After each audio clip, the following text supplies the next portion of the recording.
stop talking yourself out of greatness, because it's easy. It's harder to try and to be successful. It's easy to be okay. Our sponsors, For the Perspective Fireway Pizza, are offering you guys 20% off using our discount code AD20. Use it today, man. Save money, be patterned. We got you. AD20 Fireway Pizza.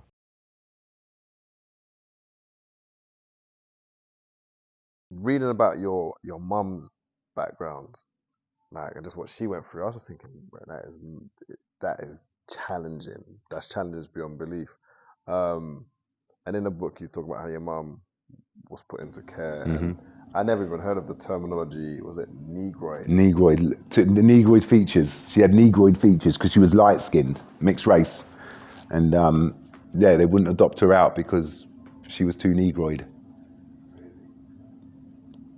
But hearing even like the way that your mom speaks of you and just like, it feels like it's a real power source, but there's a lot of trauma that's maybe had to make her to be more powerful.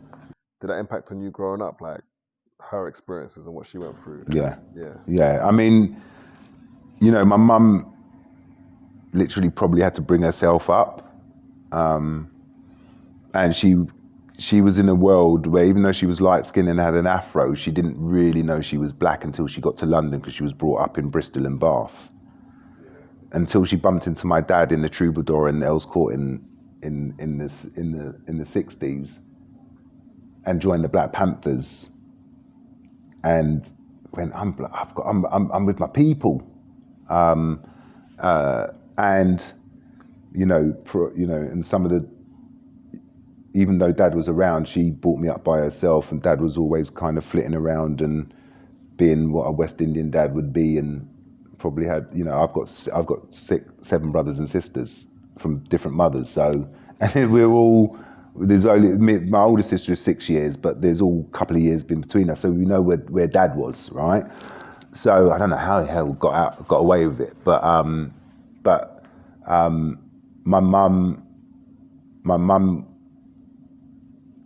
she probably had a nightmare time bringing me up. She was single.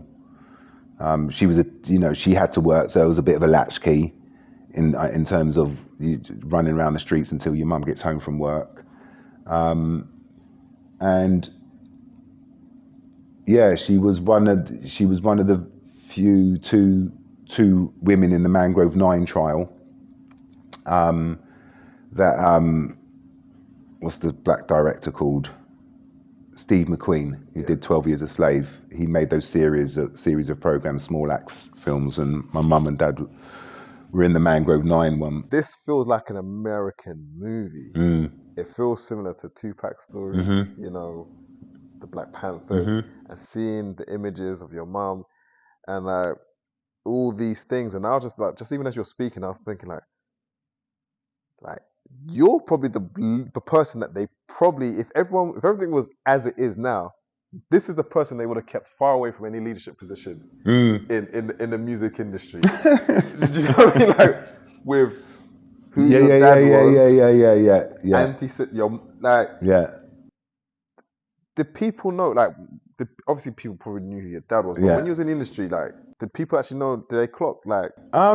Some people did, because my dad had a moment in the Sun with Devil's Advocate, so a lot of people, he became this cult personality, but a lot of people didn't understand what he had done before. It wasn't until the Mangrove 9, and it was a period because a lot of those protagonists were starting to die off in terms of old age and illness and stuff. So there was only a handful of people that were still around to tell the story, and my mum wasn't for talking too much. But it wasn't until the Mangrove film that everybody was like, your mum and dad are Darcus Beese and Barbara Beese.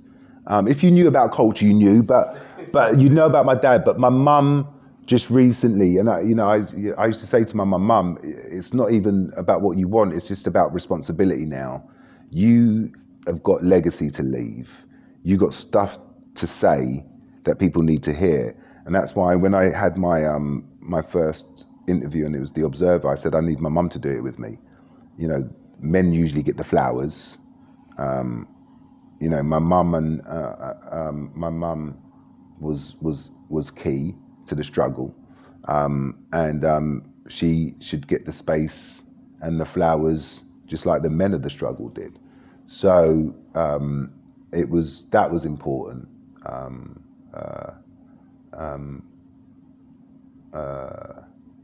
Yeah, that was important. Can I ask you, like, if it's overstepping the mark, but like it seemed like there was a lot going on, right? Because one, there ain't no internet, like certain things are moving away, but I think certain things people can have, like, okay, cool, well, my dad wasn't there when it was sports day. I only now process how that little boy felt, right? But as a black man, I may not say to my guys, like, bro, like, how did you feel? Because it's not emotions, it's like chin up, patriarchal, spine, let's get on with it.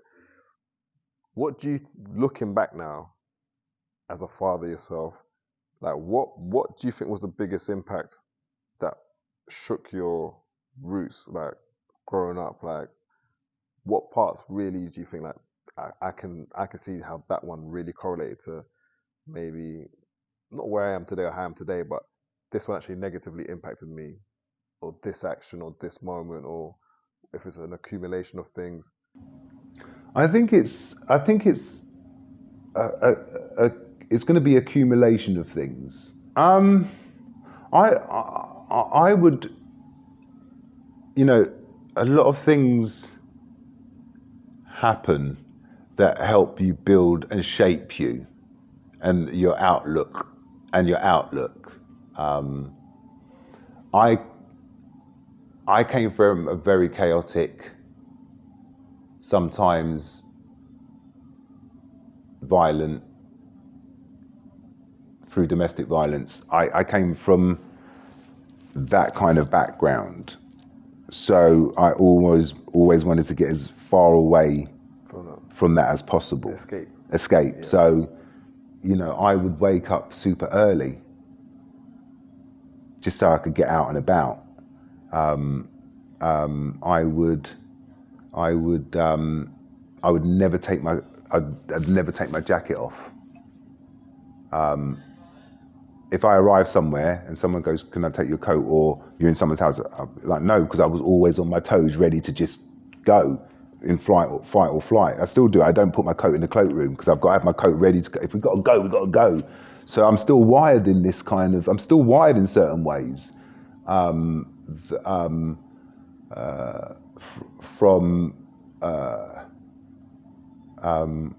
was going to say the trauma of just growing up. You know, to grow up was trauma. You know, people just grow up naturally and go, "Oh, I did this, and I went on holiday and family and da da da." Nah, you kind of look back, go, yeah, there were some fun moments, but it was, you were on your toes, ready to go, fight or flight.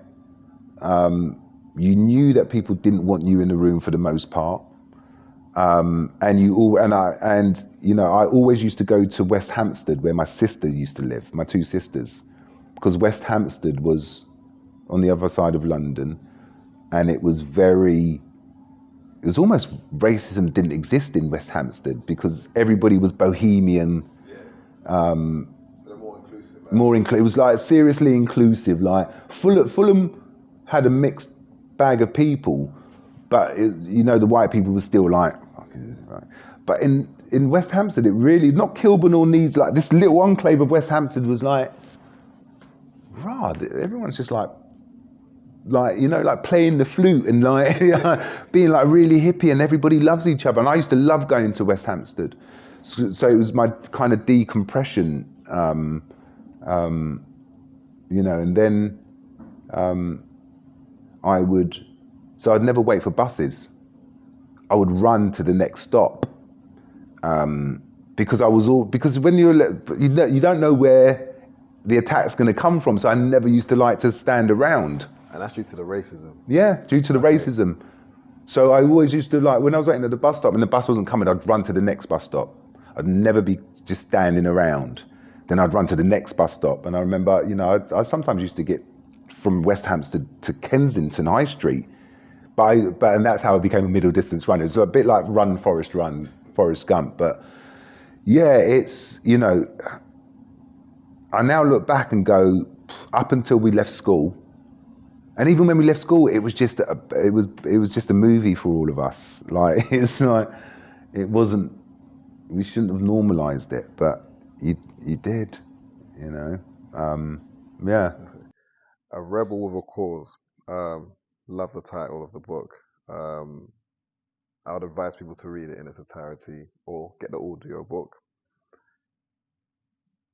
What is your cause now then? Or what is your purpose now? Or do you have to redefine it now? Because in most people's cases, you've won. You've not gamed the system, but there's been probably things that haven't been the greatest part of it. But in all, like, I think one thing you said, and I don't know if you want to echo it, is like you was able to leave and not have to worry about can you pay your bills, so to speak. Just talk to us about one, your purpose now, but then also knowing that you could leave the game and the game hasn't finished you, so to speak, like it may have done others. Yeah. I think, you know, the Rebel for me it was almost, to be a rebel was to be successful.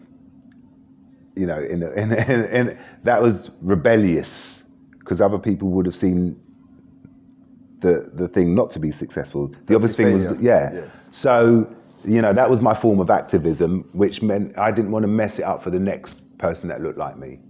Right. So that was my responsibility. And it was turn left when everyone was turning right. Be confident enough to not be where everyone else is. And hopefully you get some upside from that. Whatever upside, or spectacular upside. But gamble on your taste and your confidence, or your taste and build your confidence, right? And if I am a music man and music is profound to me, then I can't stop, because I have a taste. I can smell it, I can hear it, and I love it. It's I don't have to prove myself anymore, but I, like my son, like my nephew, I want something different for young black men. Like I got my nephew diagnosed. If I wasn't around, my sister wouldn't have been able to afford to get him diagnosed, and he was slowly drifting left. No, he was slowly drifting right. I say go, I go left. He was slowly drifting right, and you could see that he was starting to lose interest in the day, in what he was doing. He didn't know how to climb out the fog, and if he didn't have me, he would have just gone right. So we got him diagnosed, and he's now back in, and he's the young man that he should be.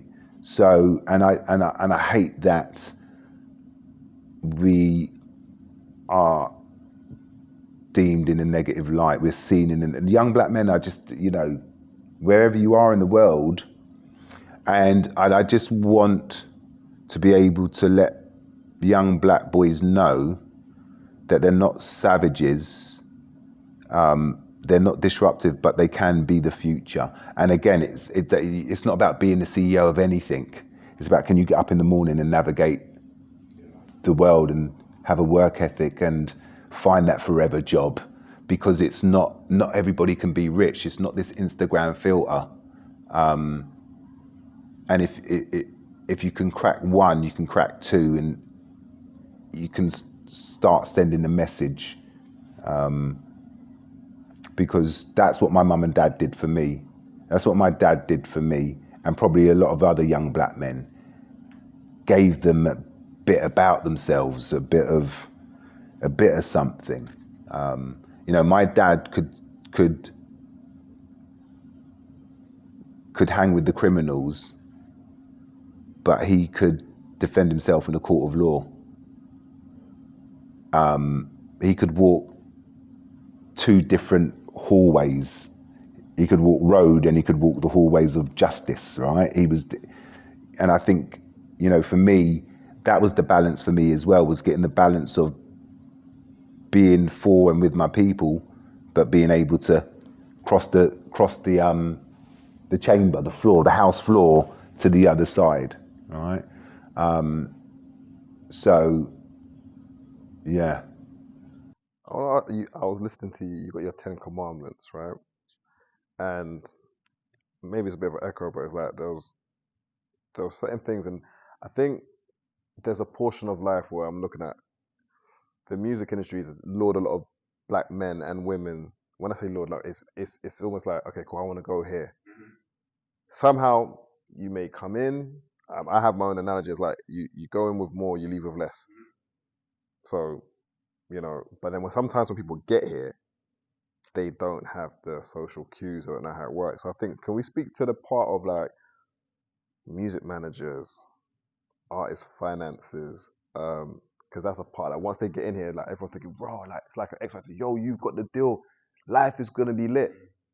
A year later, 6 months later, budget's done. They're now coming. Oh, can I get another advance or whatever it is? Can we speak to how we can actually not better, but what framework do one managers need to learn when they're coming into the industry? How to deal with executives, and then 2, like just organizing their finances. It's not about just going to the jewelers as soon as you get your advance, which we see all the time. I mean, I didn't buy my watch until I didn't buy my watches until I got to America. So I look at people and go, where are you getting this dough to buy these watches? Like that, you've got that loose money that that you can regale yourself in such jewelry. You know, is the point, whether you're a manager or an artist or an executive, to have a long career, to have a career?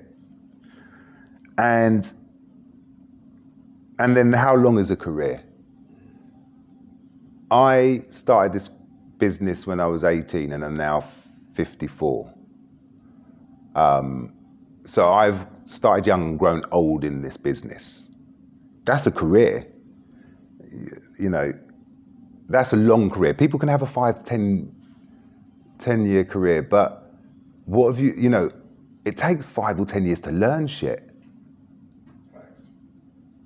You know, people think that you can come along and go, I've been doing this for 2 years and you're going to survive.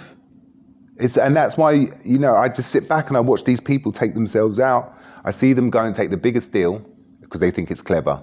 They think it's clever to get the lawyer to wind up the deal to get more money, because you can run around and tell people that you've got more money. In the rock world, you don't have artist managers and artists running around telling you. Everybody in the black community knows each other's deals. Everybody knows what X got and who and what Y got.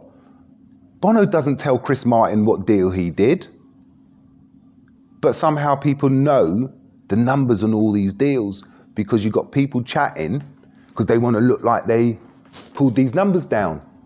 And when they have, what have they done? What have they done for it? Or how are they going to pay it back? And so there's only one route, right? And that is, you will never earn back that dough that you took. So I always used to say to people, look, you know, deals is the reason why stuff doesn't work, right? If you do the deal, deals are based on not working, because when it doesn't work, everybody still gets paid and paid more. Well, if this doesn't work, you've got to pay us out this. And if we don't use the money on this marketing and we don't pay, we can take it with us. So everything's built on it. If it's not working, then people still get paid out. And people go, well, the record company, it's the record company. They signed us. They took us out the market. They took us out the market. They valued it. They paid it. So, you know, people, you can point fingers, but the smartest managers and artists are the ones that take less, because they're confident in what they're doing, and they know they take less, it's less to pay back, so that there'll be money coming in sooner, that two-way thing. But people aren't confident and they're not betting on themselves. Central C betted on himself, that's why he's not in a record deal. D Block Europe betted on themselves, that's why they're not in a record deal. Digger D betted on himself, that's why he's not in a record deal. But these people betted on themselves, and when they get the check, it's a distribution 80-20 in their favour, not 80-20 in the record company's favour. So when they see the check that they get from distribution, they'll never sign another record deal in their life, unless you make it worthwhile, which the Americans did for Central C. So those are the facts. The facts are what success actually looks like in a, not in can I get up in the morning and go to work, but in a business sense, the numbers that you're drawing down. Smashing the bottom line number twice, right? Making profit, and then doing it again and again. And people don't understand that anymore. There's no accountability, because people go, well, the data said it, so they can blame the data. They can blame, oh, the track's not great, so they blame the producer or the artist. Everybody can blame each other for not delivering, right? And then you say, well, no one wants an album anymore, or no one can build community anymore. Well, D Block Europe can build community. Look how many nights they sold out of the thing. So don't talk shit, right? Well, artists can't break independently. Well, Ray did it. Stop talking yourself out of greatness, because it's easy, right? It's harder to try and to be successful. It's easy to be okay. It's easy to kind of not write a middle eight. It's easy to make your tune 1.5 minutes long with no intro, no outro, no middle eight, because that's what the algorithm wants.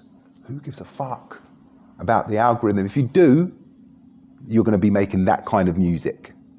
But if you care about and you're passionate about the other stuff, and you've got to figure out what the other stuff is. Read the book. But then you can monetize stuff, and then it's scale of business. And scale of business doesn't have to be huge. It can just look after you. Checks coming in.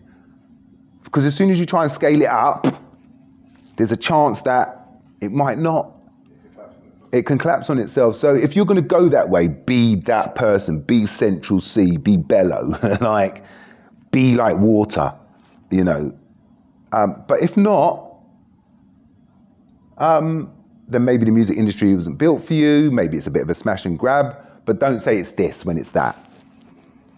All right, and I don't think artists or executives or managers are accountable in terms of what they're supposed to do, what we're supposed to do in this business called the music business, and send records around the world. Well, we can't make Latin records because Latin make records. Afrobeat. We are making Afrobeat records here.